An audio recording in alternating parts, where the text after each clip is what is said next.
여러분은 앞으로 미국이 다시 금리를 내리기 시작한다면 어떤 일이 벌어질 거라고 생각하시나요? 주식이 오를까요? 부동산이 오를까요? 금이 오를까요? 아니면 비트코인이 가장 먼저 움직일까요? 저는 이 질문의 답을 맞히는 것보다 더 중요한 것이 있다고 생각합니다. 미국은 과연 지금의 높은 금리를 오랫동안 감당할 수 있을까요? 그리고 여기에 앞으로 하나의 거대한 변수가 추가될 가능성이 있습니다. 바로 AI입니다. 미국의 막대한 부채와 AI는 전혀 다른 이야기처럼 보입니다. 하지만 두 가지를 함께 보면 앞으로 세계 경제가 왜 다시 유동성을 필요로 할 가능성이 있는지, 그리고 그 과정에서 왜 비트코인이 다른 자산보다 더 민감하게 반응할 수 있는지를 생각해 볼 수 있습니다. 핵심은 돈이 움직이는 인센티브입니다. 현재 미국에는 과거 저금리 시기에 발행했던 국채들의 만기가 계속 돌아오고 있습니다. 국채도 결국 빚입니다. 만기가 되면 갚아야 합니다. 그런데 미국 정부가 세금을 갑자기 몇 배로 올려서 그 돈을 전부 갚을 수는 없습니다. 현실에서는 만기가 돌아온 국채를 갚기 위해 다시 새로운 국채를 발행합니다.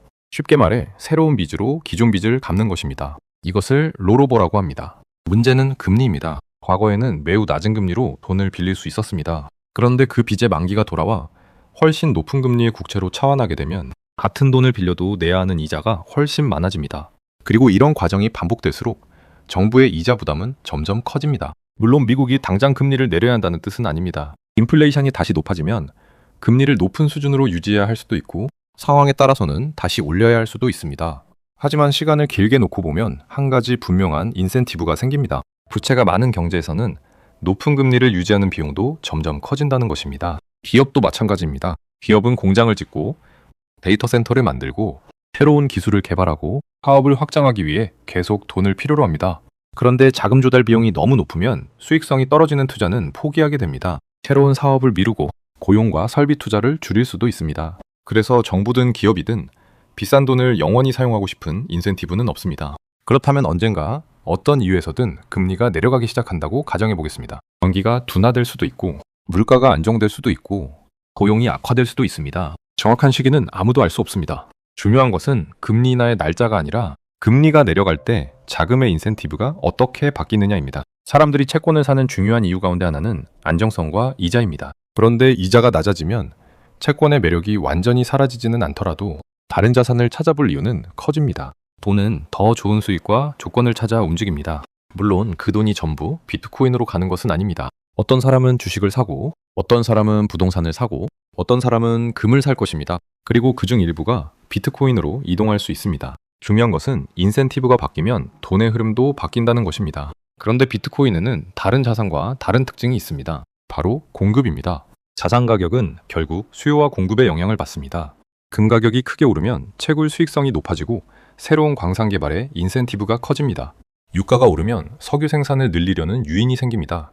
부동산도 가격이 충분히 오르면 시간이 걸리더라도 새로운 공급이 만들어집니다.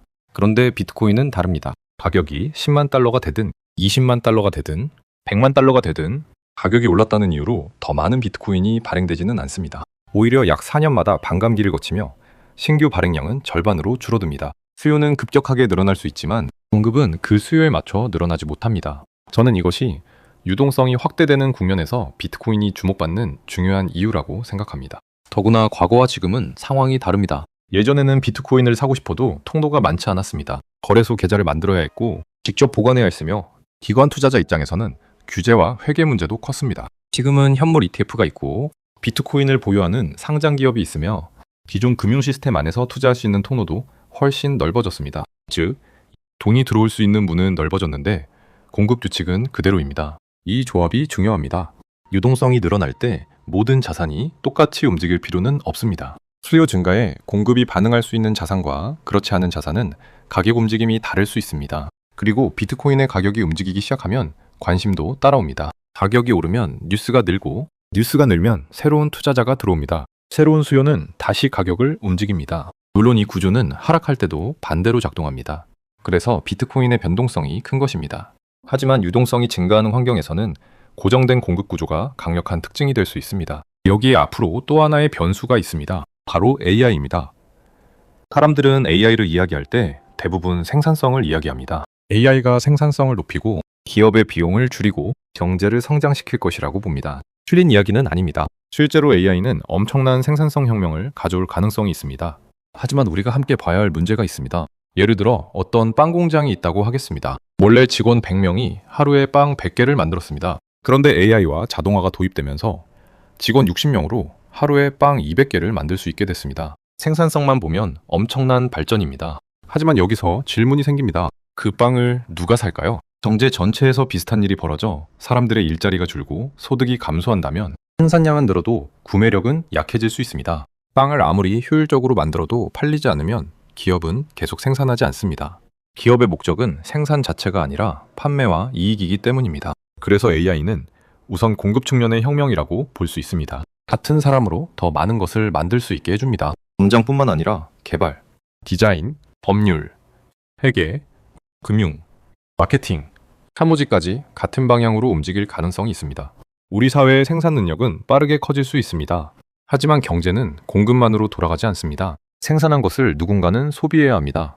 그래서 AI가 공급 능력을 확대할수록 반대편에서는 수요를 어떻게 유지할 것인가 라는 문제가 중요해질 수 있습니다. 만약 AI로 생산성은 빠르게 올라가는데 기존 일자리가 새로운 일자리보다 빠르게 사라진다면 어떻게 될까요? 실업률이 올라가고 소비가 줄고 기업의 매출이 떨어지고 사회적 불만이 커질 수 있습니다. 정부가 이것을 그대로 두기는 쉽지 않을 것입니다. 정부는 실업률 급등을 정치적으로 감당하기 어렵고 기업도 경제 전체의 소비가 무너지는 것을 원하지 않습니다. 사람들 역시 자신의 소득이 줄어드는 것을 원하지 않습니다. 각자의 이유는 다르지만 수요가 급격하게 붕괴하는 것을 원하지 않는다는 점에서는 이해관계가 겹칩니다.